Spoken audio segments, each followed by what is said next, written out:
অবশ্যই ২১শে আগস্টে যা হয়েছে we all are sympathetic to that. ২১শে আগস্টের ঘোষণার বিচার হোক, এভরিবডি ওয়ান্টস। ২১শে আগস্টের মামলা যারা নিহত হয়েছেন, যারা আহত হয়েছেন, ডেফিনেটলি আমরা সকলেই তাদের প্রতি অত্যন্ত সহানুভূতিশীল। এটাই হতে হবে আইনের দৃষ্টিতে। আদালতের সামনে প্রথম প্রশ্ন, মুফতি হান্নান যে দ্বিতীয় কনফেশন দিয়েছেন, উপমহাদেশের ইতিহাসে ৪০০ বছরের ফৌজদারি ইতিহাসে এই ধরনের কোনো দ্বিতীয় কনফেশন হয় কি না, হলে এর উপর কোনো সাজা হয়েছে কি না। আমরা আদালতে দেখিয়েছিলাম যে এই ভারতীয় উপমহাদেশে বিগত ৪০০ বছরের ফৌজদারি বিচার ব্যবস্থার ইতিহাসে দ্বিতীয় কনফেশনের উপর ভিত্তি করে এই ধরনের কোনো সাজা কাউকেই দেওয়া হয় নাই। এবং খুবই ইন্টারেস্টিং, ২২৫ জন সাক্ষী নেওয়া হয়েছে। এই ২২৫ জন সাক্ষীর ভিতরে যাদের কনফেশন আছে সকলকেই টিএফআই সেল, যাকে বলা হচ্ছে টাস্ক ফোর্স সেল, এই টাস্ক ফোর্স ইন্টেলিজেন্স সেলে ২০০ দিন, ২২০ দিন, ২৬১ দিন পর্যন্ত রাখা হয়েছে আসামিদের।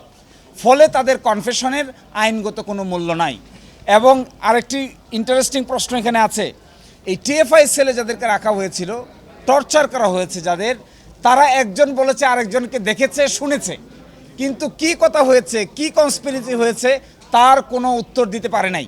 ইন্টারেস্টিং হলো বাবর সাহেব, আব্দুল সালাম পিন্টু সাহেব এবং যাদেরকে পরবর্তী চার্জশিটে আনা হয়েছে, কায়কোবাদ সাহেব সহ, এই পরবর্তী চার্জশিটের মূল ভিত্তি ছিল রাজনৈতিক বিবেচনা। এই রাজনৈতিক বিবেচনায় তারা বিচার করেছে কাকে কাকে আসামি করলে পরে রাজনৈতিকভাবে দোষারোপ করা যাবে। প্রকৃত আসামি তারা খুঁজতে যায় নাই। আজকে আদালতের সামনে দুটো মূল প্রশ্ন দাঁড়িয়েছে যে মুফতি হান্নানের দ্বিতীয় কনফেশনের উপর ভিত্তি করে কোনো সাজা দেওয়া যাবে কি না। আদালত বলেছে নো, দ্বিতীয় কনফেশনের উপর ভিত্তি করে কাউকে কোনো সাজা দেওয়া যাবে না। প্রথমটা দাঁড়িয়েছে ফার্দার ইনভেস্টিগেশন যে হয়েছে, এই ফার্দার ইনভেস্টিগেশনের মামলার আমলে গ্রহণকারী আদালত কোনটা হবে। এই আমলে গ্রহণকারী আদালত হয়েছে ট্রায়াল কোর্ট। আইনে আছে আমলে গ্রহণ করবে হলো সব ম্যাজিস্ট্রেট আদালত। এখন দেখা গেছে আমলি আদালত আমলে না গ্রহণ করে যা বিচারিক আদালত আমলে গ্রহণ করেছে। হাইকোর্ট ডিভিশন বলেছেন এইটা বাংলাদেশের সকল সিদ্ধান্তের আলোকে অবৈধ হয়েছে এবং এই জন্য এই ট্রায়ালটাকে ইল্লিগ্যাল, অবৈধ ঘোষণা করেছেন। এবং সকল বিবেচনায় আমি যেটা বলতে চাই, অবশ্যই ২১শে আগস্টে যা হয়েছে we all are sympathetic to that. ২১শে আগস্টের ঘোষণার বিচার হোক, এভরিবডি ওয়ান্টস, কিন্তু যাকে ইচ্ছা তাকেই আসামি করা যাবে না, এইটা তার এক শিক্ষা। এভিডেন্স যদি না থাকে, রাজনৈতিক বিবেচনায় কারো ঘাড়ে দোষ চাপিয়ে যদি বিচার করা হয় তাহলে তার শেষ পরিণতি ভালো হয় না। এই ঘটনা থেকে এখান থেকে শিক্ষা নিতে হবে। জনাব তারেক রহমানকেও এই মামলা থেকে খালাস দিয়েছেন। আর বাইরেও তার মামলা আছেন। আরেকটি মামলা আমরা করছি মেইন ২৩ নম্বর কোর্টে, ১০ টাক অস্ত্র মামলা। এই ১০ টাক অস্ত্র মামলা শুনানির শেষ পর্যায়ে এসেছে। আমরা আশা করব ওই মামলায় একই ধরনের ফলাফল হবে। ২১শে আগস্টের মামলা যারা নিহত হয়েছেন, যারা আহত হয়েছেন, ডেফিনেটলি আমরা সকলেই তাদের প্রতি অত্যন্ত সহানুভূতিশীল। এটাই হতে হবে আইনের দৃষ্টিতে। কিন্তু প্রকৃত অপরাধী যদি রাষ্ট্রপক্ষ বের করতে না পারে তাহলে বিচারটা হবে কার?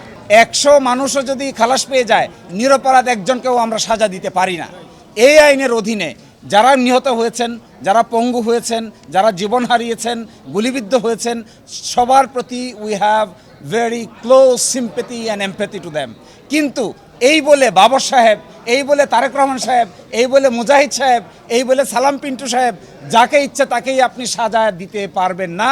এটা ক্রিমিনাল জুরিসপ্রুডেন্সের কোনো নিয়মের মধ্যে পড়ে না। এই জন্যই যারা আহত হয়েছেন তাদের জন্য উচিত ছিল সুনির্দিষ্ট আসামি খুঁজে বাইর করা।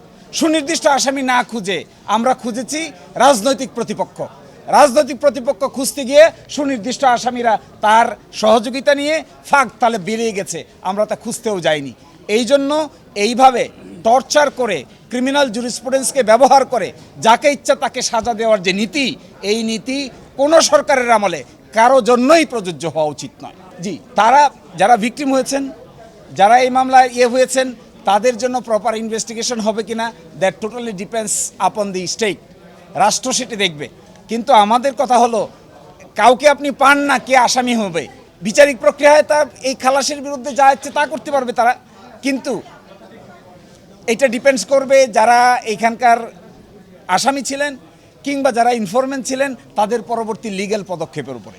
কিন্তু অ্যাজ অফ টুডে আপনি কাউকেই যদি আসামি খুঁজে না পান, প্রকৃত আসামি, এর অর্থ এটা না যাকে ইচ্ছে তাকেই আপনি সাজা দিয়ে দিবেন, এটা হবে না।